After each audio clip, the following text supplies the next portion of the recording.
Welcome to the First Time Facilitator podcast. Whether you're a first-time facilitator or a seasoned pro, listen in for tips and tricks to make a bigger impact at the next workshop you deliver.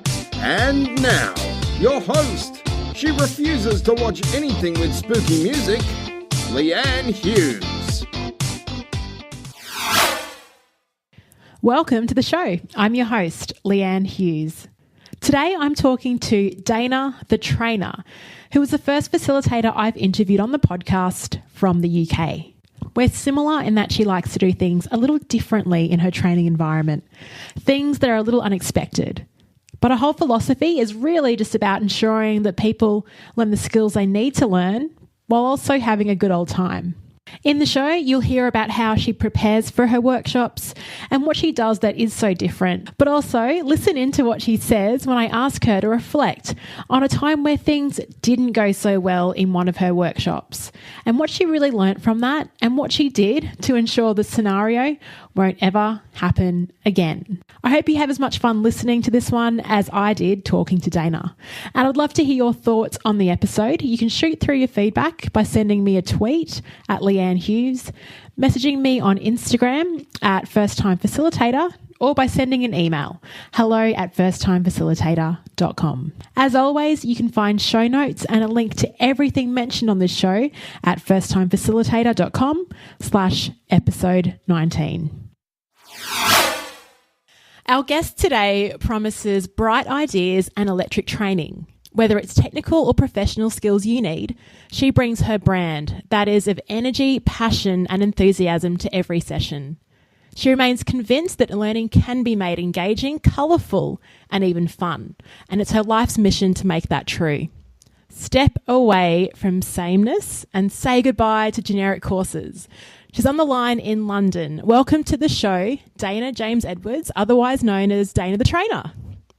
Hello! Thanks for having me. It's a pleasure to have you on the show. I really wanted to just jump right in and talk about an excerpt I read on your website, which I loved, and probably the reason why I invited you on the show.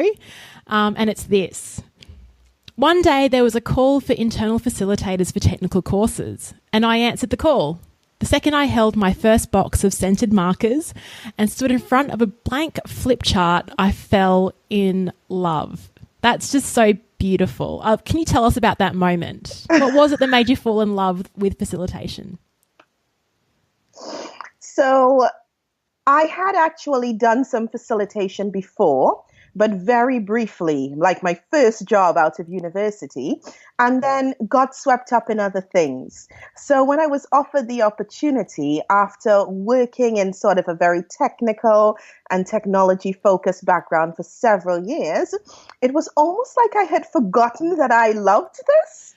And the second that I got back in front of there again, I felt at home. You know how people feel nervous in front of a classroom? I didn't feel that. I felt like, oh my God, this is amazing. When can I do it again? And I also really love scented markers. It's true. Love them. Wait, what type do you use? Do you use the Mr. Sketch scented markers? Are they over in the UK? So I have loads of Mr. Sketch, but to be honest, these days I'm going for the environmentally conscious option and using Newlands, the refillable ones. Yeah, but they're not as fun as the scented ones, so I do keep those for the learners in the classroom. It is funny, those scented markers, what a kind of response you get from people that just want to try every colour and sniff the piece of paper. All the time. It's like they forget they're grown-ups and they go straight back into being kids, and I love it. I was how I found, a lot of people ask me how I find my guests, and it's all through different things. It could be recommendations or books that I've read. But you're the first person I've interviewed who I found off Instagram. Now, yeah, that's how I found you. I was looking through all the hashtags, like hashtag learning and development, hashtag whatever, public speaking. I don't know what the tag was, but something about your brand online really enticed me because it was full of colour. And this is why I was talking about the sketch markers and the scents and everything. And you just have that really fun brand. So I'm wondering... My social media strategy is working for me. I'm so excited. And you've got that recorded. So, I'm not making it up. This is true. Yeah, absolutely. So it was only a couple of weeks ago. I was like, who is this Dana the trainer? I was curious. So tell us a bit about your brand and what is it about the energy and how do you bring that into a classroom kind of setting? So that really is my brand. It's about energy. It's about passion. I feel, especially in a technical setting, lots of times people come in and they're dreading the day or the 2 days. They think it's going to be really boring. They're picturing like old school learning where you get a big fat manual and you have to learn off all of this theory. Or there's an exam. Some of the courses I do have an exam at the end, and you can see people coming in. They're already stressed out and you haven't even started. And I just think, gosh, it doesn't have to be this way. I think that's the point. And really it doesn't. Mm. There are so many things that you can do to bring a classroom alive, to make things not be so painful for people. I think that is my aim. And I'm so glad that comes across. I love color. I love things that are engaging. I love drawing people in.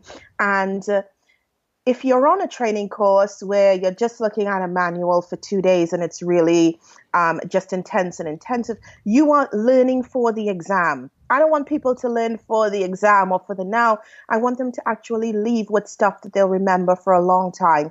How do you do that? By making things memorable. And that means by mixing things up, by doing things in a different way. Fantastic. Now, just for the audience, what type of courses do you run? What are the technical courses? What are those professional skills that you can also deliver? Okay, so everyone says to specialize. And when I was starting out, I had lots of advice, which is like, you need to pick a specialism. You need to pick either soft skills or pick a soft skill that you're really good at or pick technical skills. I can't do that. I spent so much of my life working in a technical arena. Those are skills that I have and I don't want to lose. And then at the same time, when I became a facilitator for Big Four, all of the soft skills courses are wrapped up into that. I kind of see them going hand in hand. So from a technical perspective, I facilitate things that I learned how to do in my life when I was technical. So project management, agile, software testing, right? That's my background. That's the kind of thing that I do from a technical perspective. But you cannot really do all of those things unless you know how to talk to people, how to interact with them, how to communicate.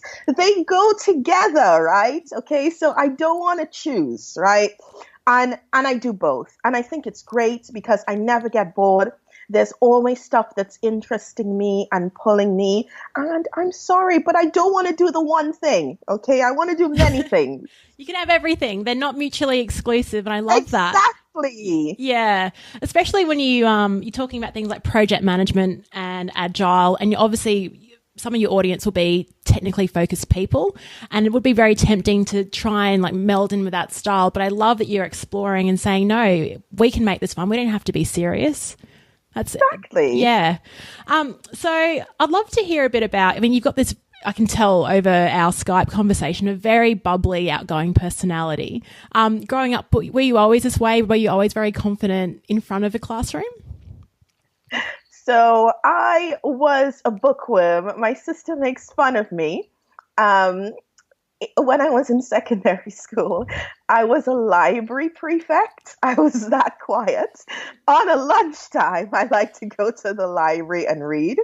So I was a lot about books, about reading. I wasn't like an outdoor Miss Popularity kind of person. However, I have to say I was really good at debate. So like from sixth form, there were debate and public speaking competitions, and I really excelled there. I am a bubbly person, but I can't actually pinpoint maybe when this all happened. Maybe at university when I was a little bit more free. I'm not sure. But if I look back through childhood, I was definitely a lot quieter and maybe more reserved, very studious. I'm one of those exam people who love exams and achievements and that kind of thing. So maybe it was that I was wrapped up in all of that achievement at the time. And then Dana the trainer, this bubbly person, came a little bit later. Yeah, I love how you talk about Dana the trainer as a kind of another person or a personality. I was looking at your website, and it's, again, the first website I've seen where you have your own cartoon series. I mean, that's incredible. How did you get that idea? Where did that come from? That was what I like to call a shower thought. So my best ideas come to me when I'm in the shower. Don't they always? And I thought, they always do, right? Yeah. And I thought, how fun would it be to have this? And I spent a long time looking for graphic designers, etc., to be able to help me with the idea. And it's just something unique and fun that you don't see very often. So it just popped into my head and I did it. I think I was looking through your cartoon series, and the one that really popped out for me, because it's something that I do as well, is the one where you're in bed and it's like 9 o'clock in the evening and it's the night before a workshop. And you're like, yeah, I really need a good night's sleep because I need to be on my game tomorrow. And then through till about 12:30 in the morning, you're still thinking about how will the session go, who's in the room. That is my life in a cartoon. Yeah, that's exactly what I do. And I thought I was probably, maybe I'm overthinking things too much, and maybe like the more that I do this, the easier it will get. But I find that I'm still over-preparing. Is that what you're finding as well? Or you're still kind of overthinking it because you want it to be great? You do. This is yourself. It's your brand. You're invested. You want things to go really well. And I did tell myself at the beginning, you know what? The more practice you have, this is going to be great. You'll be going to sleep earlier. But still, even when you know the content and you're familiar with it, you're still thinking about who's going to be there tomorrow. What if this exercise doesn't work? What do I have as a backup for this? Did I pack this thing? I have a packing list. You just get so wrapped up in everything, I think. Yeah. So what kind of things are on your packing list? So it depends on the type of session. But I will always have Sharpies or Mr. Sketch markers, depending on what we're doing. I always have my trusty speaker. I do love some music in the classroom, so I'm a big fan of that. Whatever exercises we are using for the day would be packed in there, and that sort of varies between. I love doing paper airplanes at the end of the day to recap key learning points. I always have some colored paper. I also lately have been super into getting delegates to use pipe cleaners to create their key learning points. And so I take some of those with me. I also have something that I call the magical treat bag. When groups are really competitive and someone says something really amazing in the session, or they win a game or an activity or something, it's always good to have a reward. So I have this massive bag of candy that I take everywhere with me, so that learners can pull from the bag. Also, if people are feeling a little bit low energy, they can have some treats and stuff in the classroom. For those of you who are listening and saying, oh my God, that's super not healthy, it doesn't matter. It's one day of training. It's fine. Yeah, that kind of stuff. I'm trying to think, I always have those kinesthetic learning toys.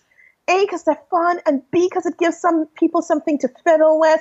And also when they come into the room, it sets the expectation from the outset that things are going to be a little bit different, and gives people a bit of a talking point before they even come into the room. So I quite like that as well. Yeah, nice. Pens, pencils, notepads, everything that's branded and says Dana the Trainer on it is there as well. It's like you were born to do this. Like your name just rhymes with trainer. It's perfect. I love. Exactly. I really do admire your brand. With these, so I would like to talk about when people come into your room and they see this environment. So you set it up, you've got pens, it's very colourful, especially for the technical people. They aren't expecting it. How then does that create that mood? That is actually my favorite moment of the day. When people start arriving and they're like, okay, this is totally not what I was expecting, especially when it's the first time that I've been to a particular company and you could see it on their faces and some of them exclaim out loud and like, this looks fun, this looks colorful.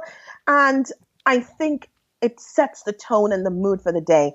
But especially for technical courses, I love it because no one's really expecting it. So it's great. Do you get some people that are a little bit awkward and don't know how to really react to it, or get into the kind of being a kid and having fun? To take a bit of time. It is rare when that happens. Usually the opposite happens, which is they get super into it and they choose their seat based on the toy that they want to play with most. There might be some people who start off being more reserved, but by the first break of the morning, especially if the rest of the group is swept up, they are into it as well. So it might take some a little longer, but usually by the end of the day, they're embracing things. Yeah. Yes. Oh, that's beautiful. So we're talking about the participants entering room at the beginning. How are you feeling about, 15 minutes, 10 minutes to go to the workshop? What do you do to prepare? Or are you already in the room greeting participants? Are you doing your power pose? What does Dana the trainer do? So I am in the room and I am greeting the delegates the 10 to 15 minutes before. I'm there, I'm talking to people, I'm reviewing, taking minutes in between to just review what's coming up. I am not power posing. The power posing would happen maybe before that 15 minutes when no one is there. And I'm going to say something that is completely crazy. Leanne, maybe you want to edit this out after I'm done saying it. What really gets me hyped up and in the mood right before a session is hardcore gangster rap. Woo! I love it. I love it too. Go-to songs. They're on my iPod. Sometimes I excuse myself to the loo and I just go in there, have a little listen if the energy levels are feeling low. Sometimes I can manage to do it with one side of a headphone just in the classroom. But like hype music, I love it. I have my game face on and ready to go for the day. Yeah, I love that because it's something that I do as well. I've got a mix of sort of like rock and a bit of rap and hip hop and stuff like that. So I've created a Spotify playlist called First Time Facilitator, and it's just got all my favorite, like even some ballads are on there that you can just croon along to in the car. Put right up because you've got all that nervous energy that's floating around. It has to come out somehow. It has to come out. You can't like just go in the boxing ring or anything. You've just got to unleash it somehow. So isn't that nice to know that we're on opposite hemispheres and we both prep the same way? Aligned. We're aligned. I'd like to talk about energy as well. So it's very easy. I mean, yeah, the worst thing sometimes is that you don't get that good night's sleep because you are overthinking it, and then it gets to 12, 1, and you're like, I really need to sleep now. But naturally, you got that adrenaline that gets you through in the morning. But days, 1, 2, 3 day workshops can be quite exhausting. How do you sort of balance the level of energy you're giving out to the participants, and how do you, make sure that you're in there for the long haul? So I saw this question on your list and I thought, oh my God, I'm going to answer this and everyone's going to hate me when I say this. I don't think so. I wake up this way. Jealous.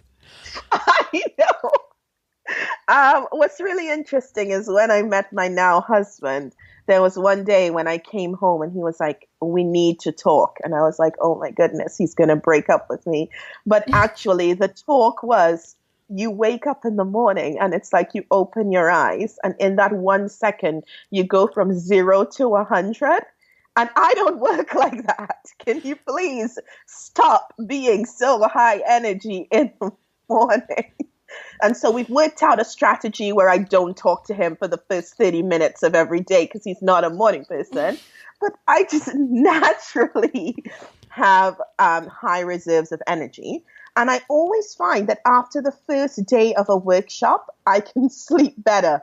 So like all that angst and staying up until 12:30 a.m., by the end of the first day, A, you're exhausted, and B, you've eliminated all of those things that you were really worried about the night before the first workshop. So getting a good night's rest on the first night kind of sets you up for the remaining days, I think. Yeah, I definitely agree with that. Yeah, it's because it's more about it's not even about your preparation or your content or anything like that. It's more about how will I anticipate what's going on, and by knowing Exactly. the audience, knowing the dynamic on that first day, you can rest easier. Plus, absolutely, you've been on your feet all day, you've been using your voice. Yeah, you're pretty knackered. Exactly. Yeah. Okay, so I'd like to, on that note of preparing for the unexpected, have you ever had a time where things didn't go to plan in one of your training sessions, and could you share that story? Of course. My favorite one is where I walked into a room, being me, ready to start the day. So the first, that 15 minutes when everyone's coming in, started greeting people and realizing that they were super grouchy, like unhappy, angry even is what I would say. And then listening to the discussion in the room, I realized, okay, they think that this training session is some kind of punishment for an incident that had happened in the company. Now, I was aware that something had happened, but maybe not aware that people were not looking forward to the training and actually were quite resentful that the session had been put on. So I walked into a room of 15 people, mean mugging, being really angry at me with lots on their chest to get off. Before I even had a chance to say good morning, I had a question from the room, which was, do you think it's fair that we have to sit in this session while senior leadership isn't there? I didn't even get to say, hi, I'm Dana the trainer. And there was just this wall of anger. And I realized, okay, people are not going to be able to take in anything or learn anything in the session unless we get some of this emotion out. So the time that I would have used for intros, I had to modify that to be a kind of a let's get it out, bring it home kind of session so that we could talk about what precipitated the session and how they were feeling, etc., so that we could get into the learning. I always think about that session because actually it has changed the way that I prepare with clients as part of the planning process. Now I have added in a question which goes something like, and how are the learners feeling about this session? Are they looking forward to it? Are they anticipating? Like I ask even more questions than I normally would to get all the background because for that scenario, I thought I had asked all of the relevant and pertinent questions. So I did know that something had happened that precipitated the learning, but I don't think I had grasped what was going to be happening in the room. And so now I always make sure to dot the I's and cross the T's with that extra question before I go in. Oh, thank you so much for sharing that. That's a great sort of prevention's better than cure. Because I think, I'm listening to that and I'm sure some of our listeners are listening going, that's probably our worst nightmare. Like that, you haven't even started and it's already railroaded. It was pretty bad. Yeah, but I also love that you've created this question that can just cover that off when you're working with clients. I need to know in advance. If you know that that's what you're going into, you can at least be a little bit more prepared. When it's a shock, those are the kinds of things that keep you up until 12:30 in the morning, wondering if it's going to happen or not. It's a good survival story, absolutely. Exactly. So when you're talking to clients, so you got this question, what are the learners thinking about this training? And so that's a really great question. What if you get a client that comes to you and they're asking you to deliver a session that you don't have the content on already? It's something that's a bit new. You know that you can deliver it. How do you approach that process? So firstly, I want as much information from the client as humanly possible, right? Why are they running the session and why right now? So what's precipitated this? What are the learning outcomes they want? What are the behaviors and attitudes they want to see changed? If this learning intervention was successful, how would they know it was successful? So I really want to be clear with them on what it is that they're trying to get out of the session. Now, I'm not one of those people who can block and say, okay, today I'm going to spend 30 minutes on the session. I'm more of a it needs to marinate girl. So I'm thinking about it and it's in my mind all the time. I'm thinking about it in the shower. I go for a walk. I'm thinking about it. I get some of my best ideas outdoors. I'm constantly jotting things down. I have an app when things come to my mind that I might want to use. Mm-hmm. And I want to give myself some time to come up with my own ideas before I jump into any research. Mm-hmm. Because for me, research can skew you and kind of limit your own ideas. So I want to have the bulk of my own ideas first before I go into any research and see what's out there.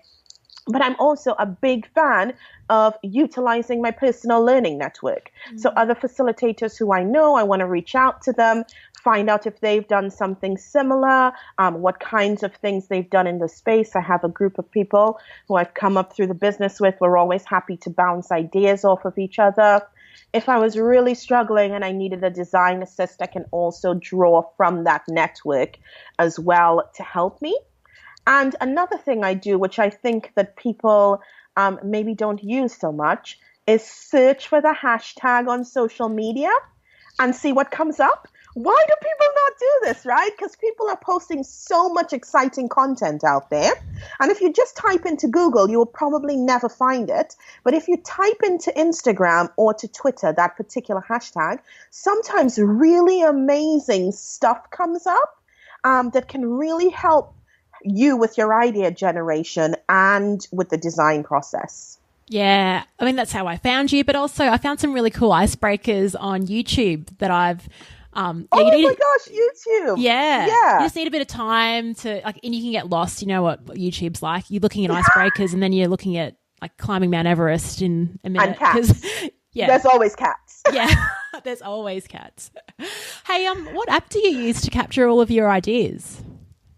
So I am a Trello girl.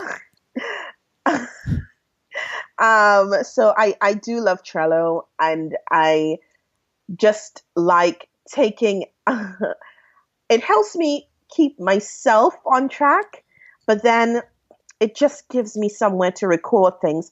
If I'm in a pinch as well, just the Notes app is good for a brain dump.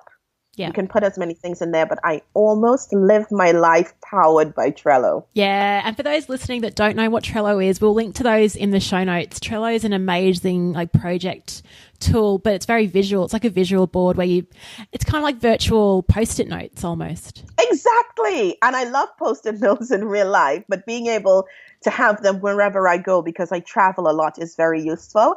And I think that's my project management agile background coming to the fore as well, because it's a tool that we used in work that I also use for myself as well. Yeah, and that's right. You can use it. You don't have to use it only for work. I was booking an upcoming holiday and I had all these ideas about what to do and hotels and activities and just Trello'd it. That's so true. One of my friends who I work quite closely with did her wedding on Trello. It was amazing. Wow, that's next level. I can imagine there would have been so many different columns and deadlines. It was next level. She should sell that template. I think it'd be very popular. Hey, I'm interested in knowing. So now, you've worked in the one big four consulting firm, and now you're a facilitator. What do you think are the key skills of not only a good facilitator, but a next level facilitator? What do you think that the skills are of someone that wants to attain that kind of status? So I think preparedness is important, right? There is a lot of work that maybe people don't see that goes into being an excellent facilitator. But in the same breath as that, you have to be prepared to be flexible. Like, you cannot be rigid, sticking to your lesson plan or your time plan. The classroom is a place of surprise. And I think the best facilitators can pull the learning out of what is happening in the room instead of sticking really strictly to a script. Sometimes you think something's going to be a big aha moment, but actually the group is picking up on something else and is having a bit of discussion around it. I think an excellent facilitator knows to let that discussion go, especially if it's useful for the group, knows how to ask pertinent questions, knows how to pivot in the moment to get the best that they can out of the learners who they're with and for them. so that you're still getting the learning objectives across, but being prepared to do it maybe in a different way than the way that you planned.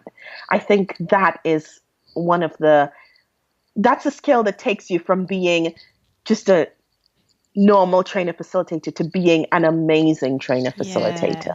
And it really does take a lot of your active listening, a lot of seeing what's going on in the room. You never really relax. Exactly.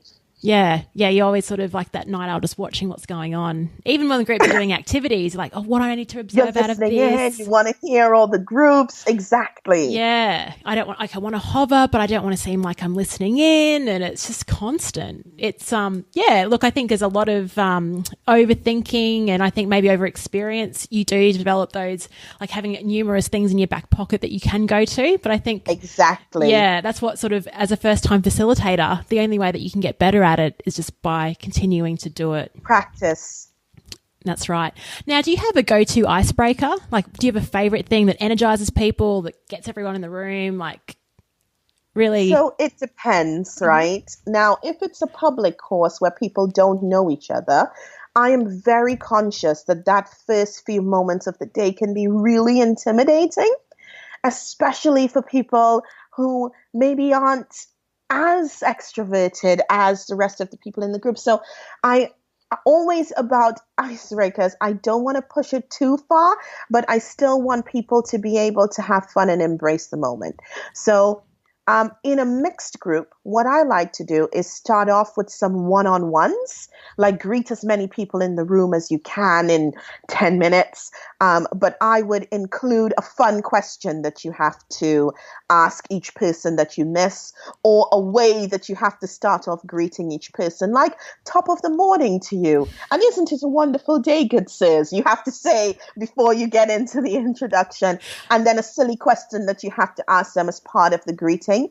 I think things that start off maybe a bit more one-on-one or small group, instead of please stand and introduce yourself and say some crazy fact to the room, puts a lot less pressure on people and gives them a bit of a chance to relax.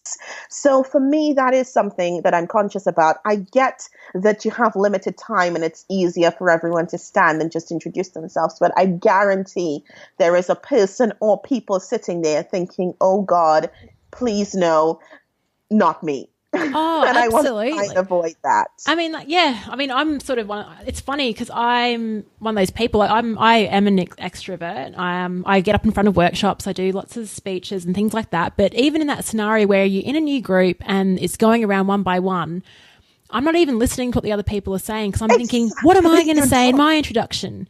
And so you're not really in the moment yourself because everyone's worried about their own introduction. So exactly, and you miss it. So I love more one-on-one small group stuff where you really get a chance to get to know the people who you're going to be learning with and more involved. And I would totally advocate that for anyone who is listening. Yes, me too. Absolutely. Now, before we hit the record button on this, we were talking about me reaching out to you and you saying yes, and then that got us onto the topic of the themes for our year. And I think it's nice to share something like that with our audience.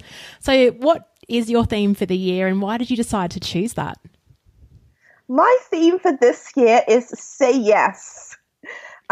So sometimes opportunities fall into my lap and I think, oh no, I'm not sure about this. There's that element of self-doubt still, even though I am an experienced facilitator. And at the end of last year, I went to a session that was helping us reflect on the year that had gone by. And we created, our vision for our new year. And something that really popped out at me was this idea of saying yes and embracing things and seeing where they go. And so that really has been what my year has been about so far. Opportunities that have come into my lap. I have been actively trying to say yes more. You reached out to me. I said yes. Yay. And look, here we are on a podcast. I've also done another interview already for the year. I'm just saying yes to things. So anyone who's listening and wants to ask me something, ask me, because chances are this year is the year I'm going to say yes. Oh, I love it. And again, we're completely aligned on this. We love the same music. But I also, my year this year was the year of action. And that's kind of like saying yes, but also just taking the most of the opportunities. And I think having a kind of theme like that, like you said, it's very easy for that doubt to creep in, that imposter syndrome, that that person in your head saying, "Oh, you're not ready for this." But if you have that theme and it's your default response, you can it doesn't matter, because you just say yes and let's get on with it. It's been exactly. Yeah, for anyone that does have that kind of doubt within themselves, it's completely normal. I think we're all walking around, all of us, with a bit of self-doubt. Having a default theme like that, definitely recommend. Now, I agree completely. Yeah. Now, Dana, what is there any other advice that you could offer to our first-time facilitators that are listening in? So the first thing is get out there as much as you can. Say yes, okay? So the only way to become better at the skills of facilitation is to actually facilitate. If you're feeling nervous, maybe find someone that you can buddy up with to deliver sessions. Always a good idea, but really you want to be spending as much time as possible actually facilitating, because that's how you get better, is the first thing. The second thing is, don't be afraid to borrow from other facilitators who you think are awesome. What I like to do is attend training sessions myself, but I like to do it incognito. I don't want to put any pressure on the facilitator who's facilitating until the very end. I'm there to learn what the course is about, but I also find that I always pick up some facilitation tips that I can add to my arsenal as I watch other facilitators do what they do. So don't be afraid to attend some training courses yourself. It's always great. Go to meetups, right? Anything where you can see other facilitators in action is great. And then try and incorporate some of those things into the stuff that you do on a day-to-day basis. That's brilliant advice. And I especially agree with your role modelling. I'm actually doing, I'm in a 2-day workshop at the moment as a participant, and I've just been picking up on so much that I can learn and just writing it down, even little simple activities. Exactly. Making notes. I need to get Trello on my phone, actually, just so, because I've got like 10 different notepads at the moment. Actually, I'm getting the new iPad, so I'll be carrying that with me everywhere. And also role modelling. I think after this conversation, a lot of people would probably wish they were in London attending one of your workshops, because you can tell you just are so passionate about this. You really invest that time and to make it an energetic and fun experience. And I think we all appreciate that. All of us that have been to corporate sessions or technical training, we are a bit bored of the old approach of a manual and just the status quo. So it's great to see someone challenging that. So finally, Dana, where can people find you? Where can they find me? Well, on social media is a great place to be able to find me. My website as well, www.danathetrainer.com. And from there, you link to all of my social media. Don't be afraid to drop me an email, to reach out. I love connecting with people. Like I said, I'm always on there as well, searching those hashtags. I think it's great to build a network, especially of people who are facilitators as well. So please do find me. And I'm on email as well, dana@danathetrainer.com. You can't forget that. It's really easy to remember. It's very sticky, and I definitely suggest that you follow Dana, especially because of all the colourful moments. It'll just colour up your social media feed. So thank you so much for being on the show. I can't wait to share this episode with our listeners. I think you've provided some really practical advice, but also given us some aspiration on how we can lift our energy levels. I wish we had your energy, but there are things that we can do in the room to make that fun for everyone. So thank you, Dana. Thank you so much for having me. I was so nervous, but this was actually so much fun. Just like a conversation with a friend. So it's been great. Thank you so much. I am thrilled that I said yes. I'm thrilled that you said yes too. Chat soon. Thanks so much for tuning in to First Time Facilitator. If you like the episode, please share it with your mates or subscribe to the podcast feed in iTunes. Till next time.